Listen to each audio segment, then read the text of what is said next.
ತುಂಬಾ ಚೆನ್ನಾಗಿತ್ತು. ಸೊ ನಾವು ಡೈಲಿ ಯೂಸ್ ಮಾಡ್ತಾ ಇರ್ತೀವಿ ಚಾಟ್ ಜಿಪಿಟಿಗೆ, ಎಕ್ಸಾಮ್ಸ್ಗೂ ಎಲ್ಲ ಯೂಸ್ ಮಾಡ್ತೀವಿ. ಮೋಸ್ಟ್ ಪ್ರಾಬಬ್ಲಿ ಮನೆಯವ್ರನ್ನೂ ನೋಡಿರಲ್ಲ, ಅಷ್ಟೊಂದು ಚಾಟ್ ಜಿಪಿಟಿನ ನೋಡ್ತೀವಿ. ಬಟ್ ಅದು ಹೇಗೆ ಯೂಸ್ ಮಾಡ್ಬೇಕು ಅಂತ ಯಾರು ಗೊತ್ತಿರಲ್ಲ. ಸೊ ಏನೋ ಒಂದು ಹಾಕ್ತೀವಿ, ನಾವೇನೋ ಒಂದು ಚೈಲ್ಡಿಶ್ ಬುದ್ಧಿಲಿ ಏನೋ ಒಂದು ಹಾಕ್ತೀವಿ, ಅದು ಏನೋ ಕೊಡುತ್ತೆ, ಏನೋ ಒಂದು ಯೂಸ್ ಮಾಡ್ತೀವಿ.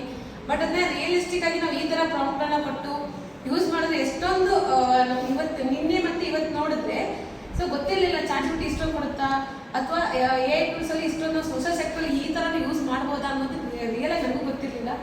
ಸೊ ಅದ್ರ ಜೊತೆಗೆ ವೆಬ್ಸೈಟ್ ಕ್ರಿಯೇಟ್ ಮಾಡೋದು ನಿಜ ನನಗೆ ಅರಗಿಸ್ಕೊಳಕ್ಕೆ ಆಗ್ತಿಲ್ಲ.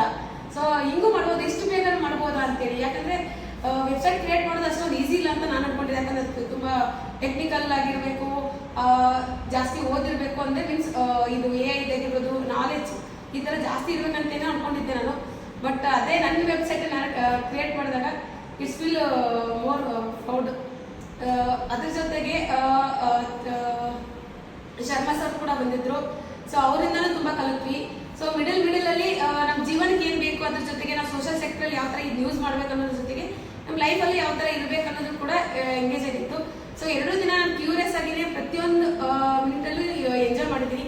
ಅದ್ರ ಜೊತೆಗೆ ಮಿಡಲ್ ಅಲ್ಲಿ ಸಾಂಗ್ಸ್ ಬರೋದಾಗಿರ್ಬೋದು, ಬೇರೆ ಬೇರೆ ಎಂಟರ್ಟೈನ್ಮೆಂಟ್ಗಳಾಗಿರ್ಬೋದು, ಯಾವುದಕ್ಕೂ ಒಂಚೂರು ಗ್ಯಾಪ್ ಇಲ್ಲ. ನೀವೇನಾದ್ರೂ ಸೊ ಮೆಮೊರೈಸ್ ಮಾಡಿದ್ರೆ ಸೊ ಎಲ್ಲೂ ನಾವು ಒಂಚೂರು ಗ್ಯಾಪ್ ಕೊಡ್ದಂಗೆ ಪ್ರತಿಯೊಂದು ಚೆನ್ನಾಗಿ ಕಲ್ತಿದ್ದೀವಿ, ಪ್ರತಿಯೊಂದು ಚೆನ್ನಾಗಿ ಎಂಜಾಯ್ ಮಾಡಿದ್ವಿ. ಸೊ ಅದ್ರ ಜೊತೆಗೆ ಇವಾಗಿನ ಟೆಕ್ನಾಲಜಿ ಜೊತೆಗೆ ಆಟನೂ ಕೂಡ ಆಡಿದ್ವಿ. ಸೊ ಇದು ತುಂಬಾ ಚೆನ್ನಾಗಿತ್ತು. Thank you so much sir. Thank you. ಇಂಥ ಒಂದು ಆಪರ್ಚುನಿಟಿ ಕೊಟ್ಟಿದ್ದಕ್ಕೆ. Thank you.